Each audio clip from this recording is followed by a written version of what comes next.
Bali guys, magandang gabi, no? As promised, ito na yung ating tutorial paano mag-flash ng firmware ng ESP8266 Node MCU version 3 para sa ating centralized PSUTAB with smart charging, no? Bali, sa mga kailangan muna natin, una mag-flash muna tayo ng firmware. Kailangan natin is data cable, USB yung micro, kasi micro tong gamit ko na ESP. So saksak ko muna to, then saksak natin sa ating laptop or PC. Ayan.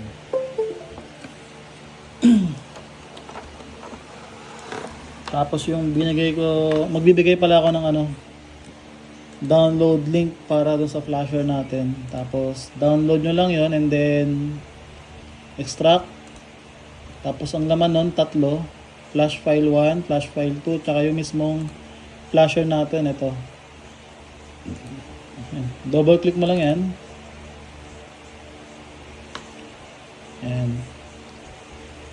Yan yung flasher natin, no?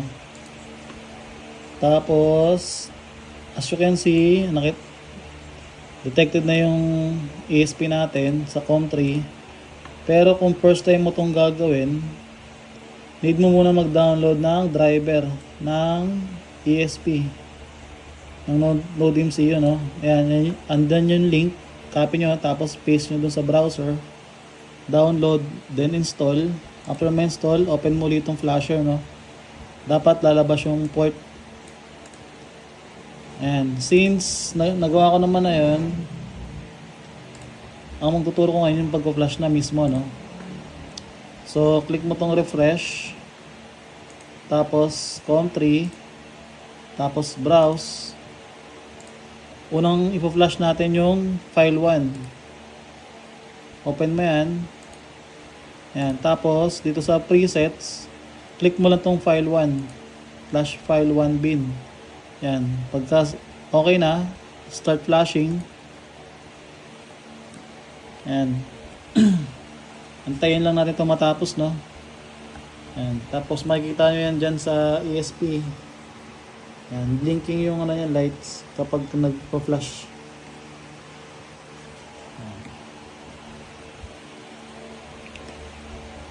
Wait lang natin to. Bali, itong flasher na to guys, custom made to para sa atin, no?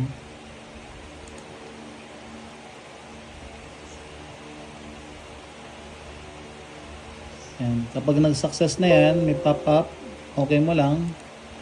Tapos sa browse uli ng firmware binary, select mo naman ngayon yung flash file 2. Tapos open. Tapos dito sa presets, click mo tong flash file 2 bin.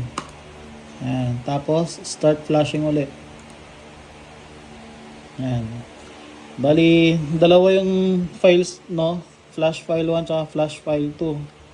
Tapos kung ano yung i-flash mo, click mo lang dito sa presets.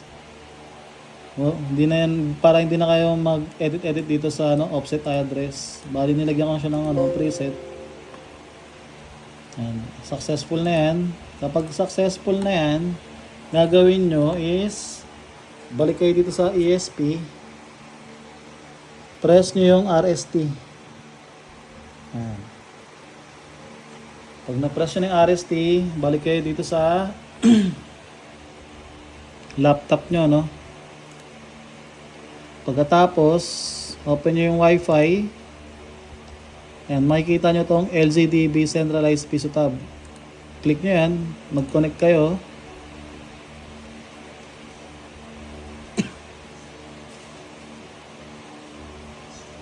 Yan, connected na. Ngayon, open ako ng browser. Ang default address nun ng access point is 10.20.30.1. Yan. Ito yung ating admin panel ng Node MCU, no? Default na ito is admin, password, admin. Tapos login. Pagka nakalagin na kayo, punta kayo sa settings.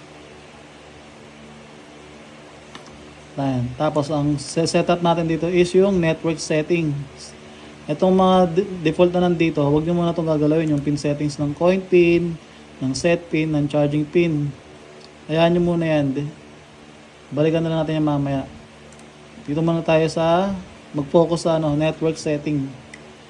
Scan Wi-Fi network, click mo yan. Tapos lahat ng available na Wi-Fi lalabas. So syempre, kukonect tayo sa Wi-Fi nyo kung saan natin kung anong network din yung ginagamit ng tablet. So ang ESP guys, yung Node MCU 2.4 GHz lang to ang nasasagap niya, hindi siya nakakasagap ng 5G. So itong access point na to is 2.4 ko yan. Select ko lang yan. Tapos password nun ng Wi-Fi nyo. Yan, static IP. Ito yung magiging IP ng Node MCU. So sa akin, ang network IP ko kasi dito sa bahay is 192.168.1.1 hanggang 254, no? So ang gagawin ko sa kanya is 192.168.1.100. Tapos ang gateway ko is 192.168.1.1. Yung subnet is 255.255.255.0. So ayan na yun. Yan yung settings ng network ko rito sa bahay. So dapat alam nyo rin yung sa inyo, kung ano ba sa Globe, di ba? 192.168.1.1 din yung alam ko eh. Pero ang gateway nun, 254 alam ko, hindi siya 1.1, 1.254. Ayan. Tapos save. Ayan. Tapos wait mo lang mag-reload. Ayan. Kapag nag-reload na, punta kayo ng dashboard. So, click mo naman yung reboot para mag-reboot yung Node MCU. Kasi yan na. Tapos wait lang natin, balik tayo sa Wi-Fi natin, connect tayo doon. Ayan.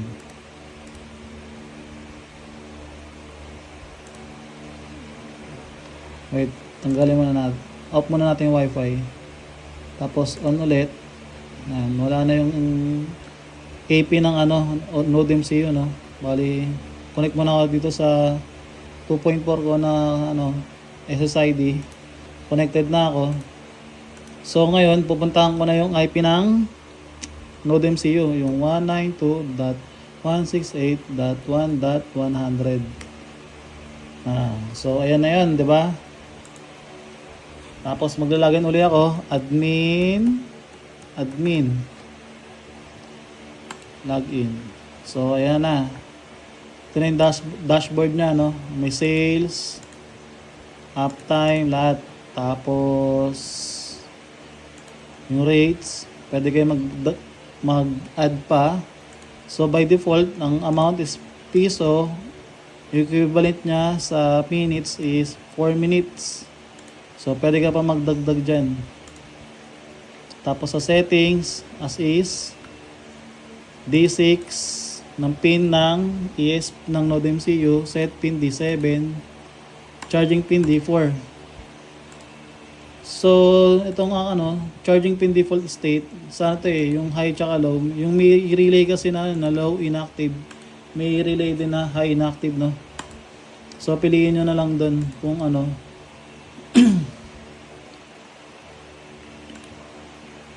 So, okay na yan. Log out. Ngayon, saan na ba yung tablet? Open ko tong tablet. Ayan. Ito yung tablet na naka-flash na to sa sa version 1 version 2 2.01. Ayan. 2.01, no? Tapos Pag dito sa centralized mode, ayan, enable nyo ng centralized mode.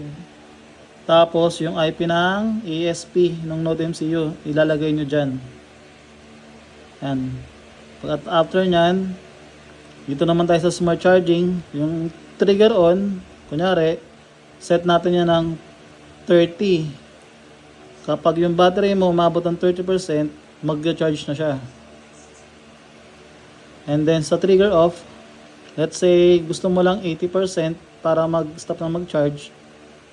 O kaya 100, let's say 100. Yan, 100%, mag-trigger off na yung charging niya, no? Tapos, naglagay na rin ako ng toggle button kung gusto nyo may sound alert or wala. Uncheck nyo lang yan. Pag-check kung gusto nyo nang magpi-play yung sounds, or tanggalin nyo yung check kapag gusto nyo silent mode lang yun. Kumbaga hindi siya nagpi-play. Ayan, save changes. Bali, ayan. Naka-ano tayo ngayon guys, naka-maintenance mode. So, disable muna natin yung maintenance mode.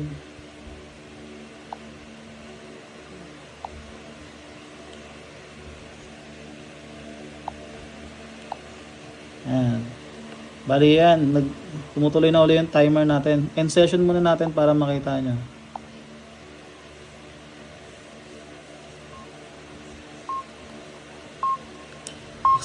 Extend. Ayan na.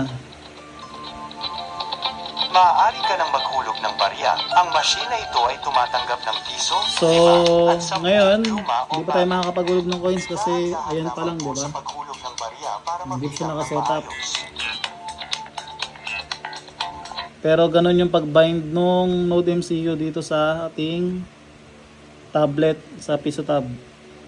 Yung pag-flash, pag-bind, yan. So sana magets nyo.